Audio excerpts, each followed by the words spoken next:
Assalamualaikum warahmatullahi wabarakatuh. Apa kabar semuanya? Semoga kalian sehat selalu. Di video kali ini saya akan menjelaskan mengenai pengertian to be, is, are, dan penggunaannya dalam kalimat bahasa Inggris. Dalam bahasa Inggris, to be berfungsi sebagai kata penghubung antara objek maupun subjek. Kalian bisa lihat pengertian to be pada PowerPoint yang saya tampilkan di sini. Saya ulangi, to be berfungsi sebagai kata penghubung antara objek dan subjek. Sedangkan dalam bahasa Indonesia, to be khususnya di sini kita membahas am, is, dan are ya, ataupun yang lainnya. Akan tetapi saya tegaskan kembali, untuk materi kali ini kita membahas to be, am, is, dan are. Memiliki arti adalah. Jadi to be itu sendiri bisa memiliki arti adalah, ataupun sama sekali tidak memiliki arti. Namun secara harfiah ya, di sini to be berarti ada, artinya ada, atau adalah. Jadi artinya dia bisa ada atau adalah. Di sini akan saya jelaskan bagaimana penggunaan to be secara terperinci. Oke, next. Nah, di sini kalian bisa melihat tabel. Saya di sini menyajikan tabel. Untuk subjek I itu to be-nya am. Kalian bisa lihat pada tabel yang saya buat. Sementara untuk subjek she, he, it, to be-nya adalah is. Ini yang warna kuning, yang saya buat warna kuning, to be-nya is untuk she, he, dan it. Kemudian untuk to be they, we, dan you, itu to be-nya adalah are. Oke, jadi kalian memang harus hafal to be berdasarkan subjeknya. Misalnya kalau am itu to be-nya I, is itu untuk digunakan she, he, it, begitu. Juga dengan to be are. Nah, di sini juga ada contoh. Ini contoh yang simple aja saya ambil supaya memudahkan dalam pemahaman kalian. Contohnya di sini yang pakai am, I am a dentist. Saya seorang dokter gigi. Nah, begitu juga contoh-contoh yang lain. She, dia harus pakai is. She is a student. Kemudian he is a dirigent. Nah, begitupun dengan to be yang are di sini ya. Kalian bisa lihat ini to be yang are. Contohnya kita ambil di sini, we are here. Kami di sini. Oke ya, kita lanjut penjelasan selanjutnya. Penggunaan to be dalam bahasa Inggris. Nah, to be digunakan sebagai penghubung antara subjek dan predikat. Jadi, kalau dalam pola kalimat itu subjek, kemudian diikuti dengan to be, kemudian dia dengan predikat. Jadi di tengah-tengah antara subjek dan predikat itulah to be diletakkan. Nah, namun perlu kalian ketahui terlebih dahulu, to be apa yang harus digunakan sesuai dengan subjek kalimatnya. Tadi kan sudah saya lampirkan, sudah saya tampilkan tabel mengenai to be, am, is, are khususnya. Jadi penggunaannya harus sesuai dengan subjeknya. To be-nya harus disesuaikan dengan subjeknya. Oke, untuk yang pertama sekali di sini akan kita lihat to be is. Nah, is di sini digunakan jika subjek adalah orang ketiga tunggal. Jadi dia orang ketiga tapi tunggal, artinya hanya satu orang. Contohnya di sini yang memakai to be is adalah she, he, dan it. Oke, selanjutnya kita memakai to be am. Ini digunakan untuk orang pertama tunggal. Orang pertama tunggal. Contohnya adalah I. Kemudian untuk to be are digunakan jika subjek berbentuk jamak.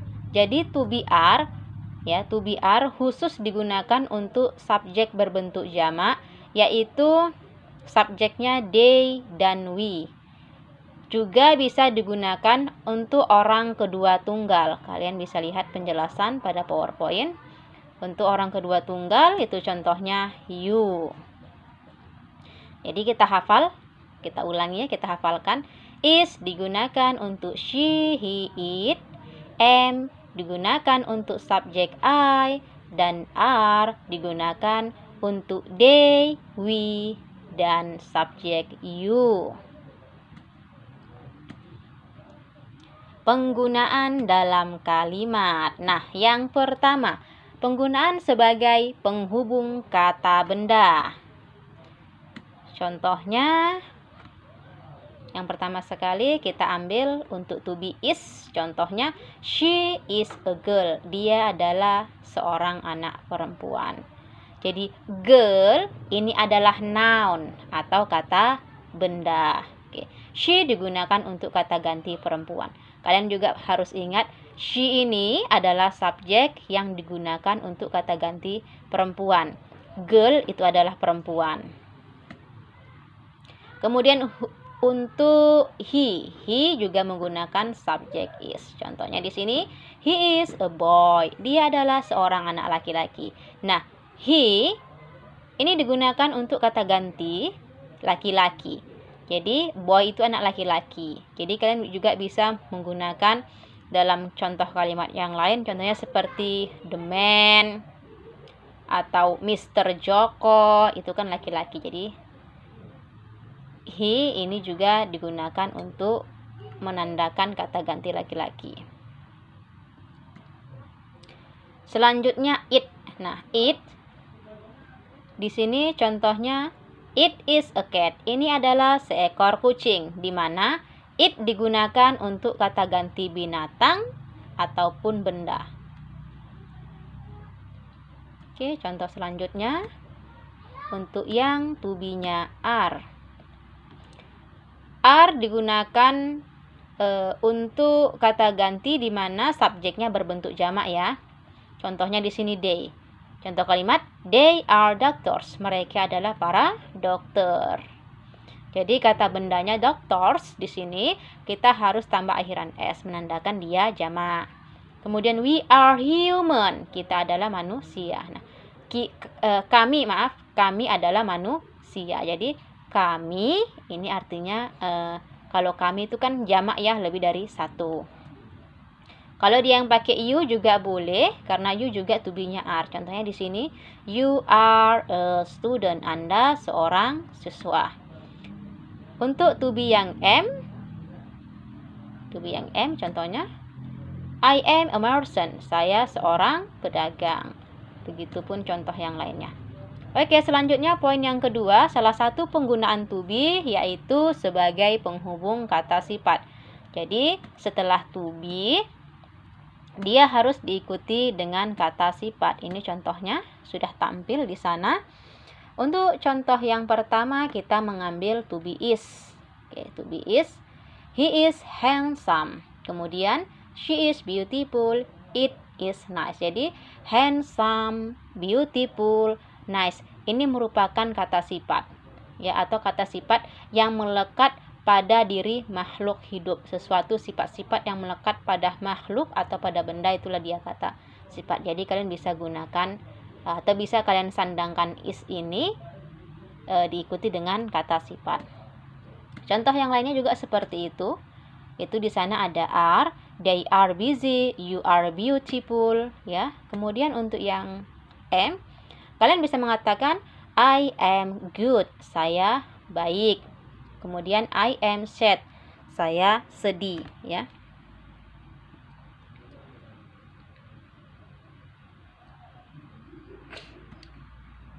Oke, untuk selanjutnya yang ketiga.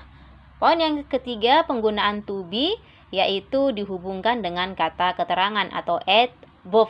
Jadi kata keterangan itu bermacam-macam. Ada kata keterangan tempat, ada keterangan waktu, dan lain sebagainya. Tapi di sini kita tidak membahas keterangan. Kita di sini hanya keterangan secara umum saja. Oke, untuk yang to be-nya is dulu ya, lebih dulu to be-nya yang is. Contohnya di sini, she is in the yard. Jadi in the yard, di halaman. Dia di halaman artinya. In the yard, yard itu adalah halaman. Artinya adalah keterangan di sini maksudnya yat adalah keterangan tempat, maksudnya menjelaskan tempat. Adverb, jadi adverb of place, jadi keterangan tempat.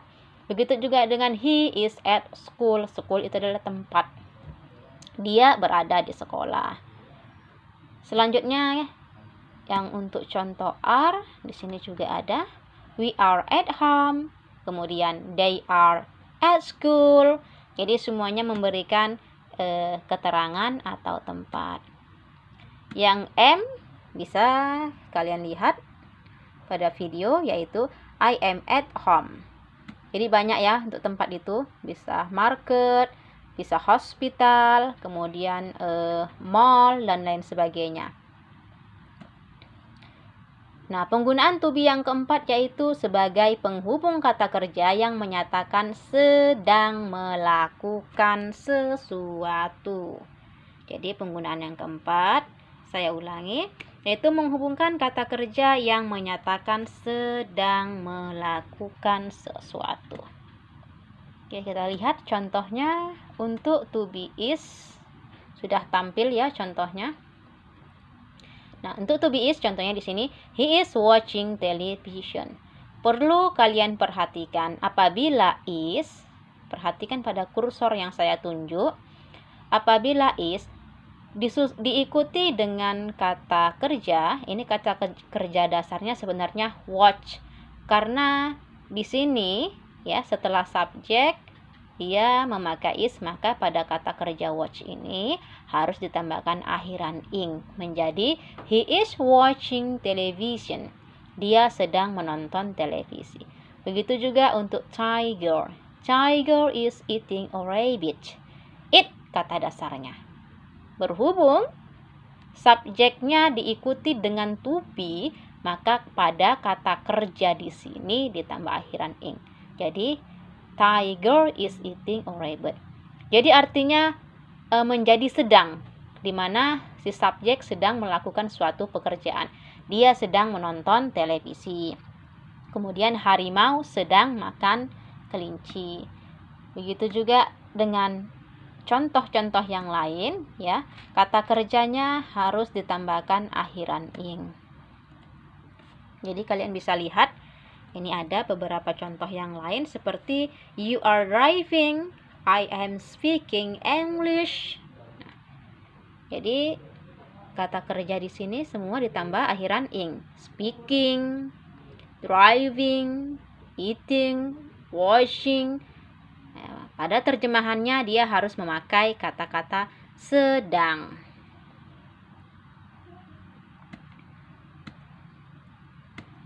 Ya, selanjutnya to be, am, is, are. Baik, di sini saya kembali lagi menampilkan tabel ya, kesimpulan dari penjelasan yang di atas. Mana tahu kalian lupa dengan penjelasan tadi, karena memang kita harus menghafal to be beserta subjeknya ya. Saya ulangi penjelasannya. I to be-nya am, he, she, it to be-nya is, kemudian we, you, they to be-nya are. Kalau untuk contoh, ini bisa kalian lihat contohnya di sini ya. Jadi caranya kalian memang harus hafal ya. Am untuk I, subjek I, is untuk subjek he, she, it, are untuk subjek we, you, they. Nah, silahkan hafalkan secara bertahap.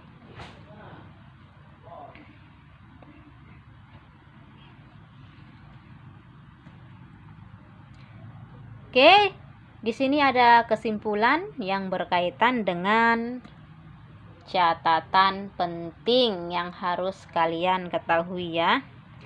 Inti dari penggunaan to be adalah kita harus mengetahui kapan to be tersebut akan kita gunakan dan akan kita sandangkan kepada subjek yang mana.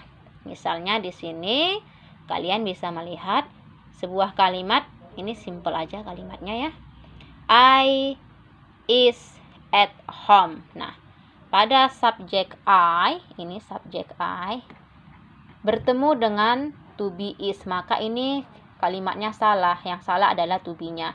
Karena I itu to be-nya am. Jadi kalimatnya yang benar, I am at home. Makanya perlu kalian perhatikan ya. Khususnya bagi yang baru-baru belajar bahasa Inggris, memahami tentang to be, am, is, dan are. Di sini mungkin kalian agak sedikit sulit nanti menghafalnya ya. Nah, namun is, am, are di sini juga harus perlu kalian ketahui, ini hanya bisa digunakan untuk keterangan waktu saat ini atau sekarang ini. Jadi to be, am, is, dan are hanya untuk bisa digunakan pada tanda waktu atau keterangan saat ini, di mana kita sedang melakukan aktivitas saat ini atau sedang terjadi pada saat ini. Ini sebagai catatan penting buat kalian. Oke ya. Selanjutnya silahkan like, share, dan subscribe video ini jika memang benar-benar bermanfaat buat kalian semua. Tentunya semoga bermanfaat ya.